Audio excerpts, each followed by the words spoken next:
Bueno, me siento muy orgulloso de que me hayan elegido a mí para hablar del colegio de- desde la documentación que existe en el archivo histórico del Colegio Mayor de San Bartolomé.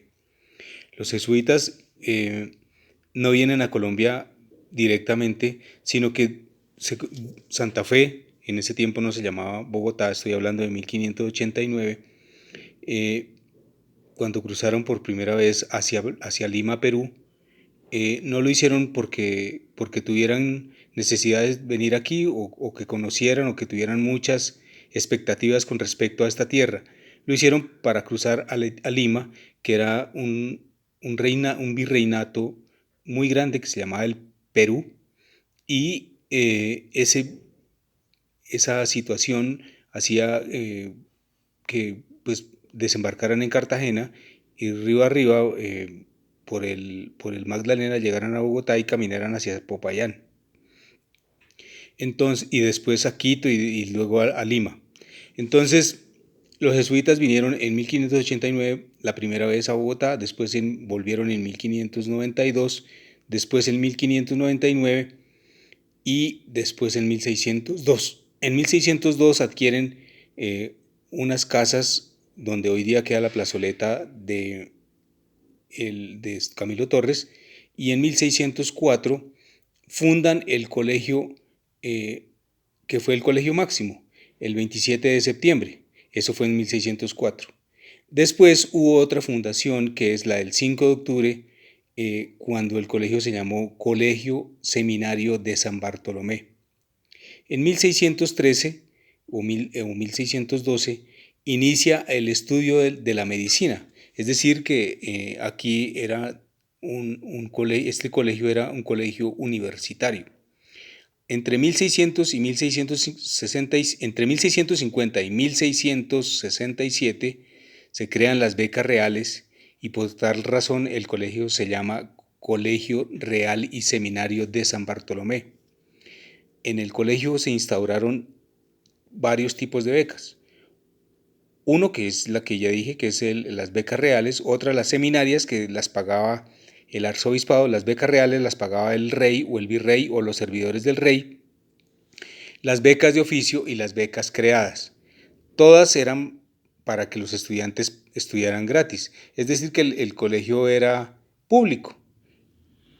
En 1667, cuando expulsan a los jesuitas, se crean como una entidad que se llamó las temporalidades, que administran no solo los predios y las propiedades del colegio, sino también sus rentas. Pero quien queda manejando el colegio o dirigiéndolo es el arzobispado de Santa Fe, de Bogotá. En ese momento ya sí se llama Santa Fe de Bogotá. En 1819 el colegio lo nacionalizan, es decir, lo coge la, el, el gobierno nacional creado por Bolívar y Santander. Santander es exalumno del colegio. En 1826 Santander crea por primera vez la ley orgánica de la educación, y con el Colegio de San Bartolomé, uniéndolo con el Colegio del Rosario, crean la Universidad Central.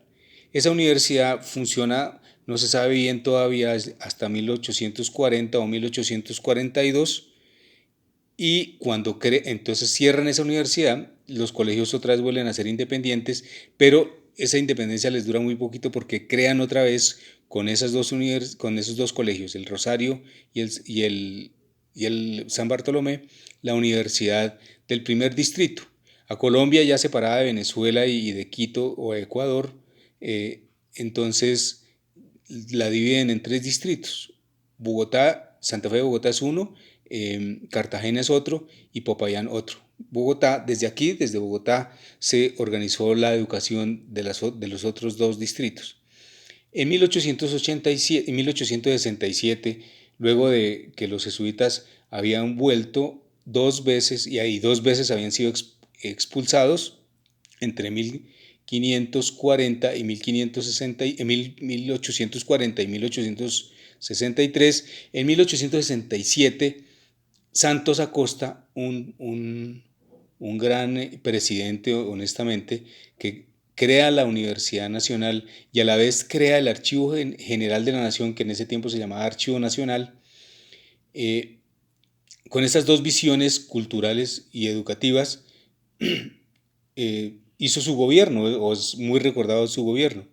Entonces, lo bueno de la Universidad Nacional es que funcionó administrativamente en la parte del colegio que hoy día, que en ese tiempo se conocía como las aulas, y hoy día se conoce como el Museo eh, Colonial.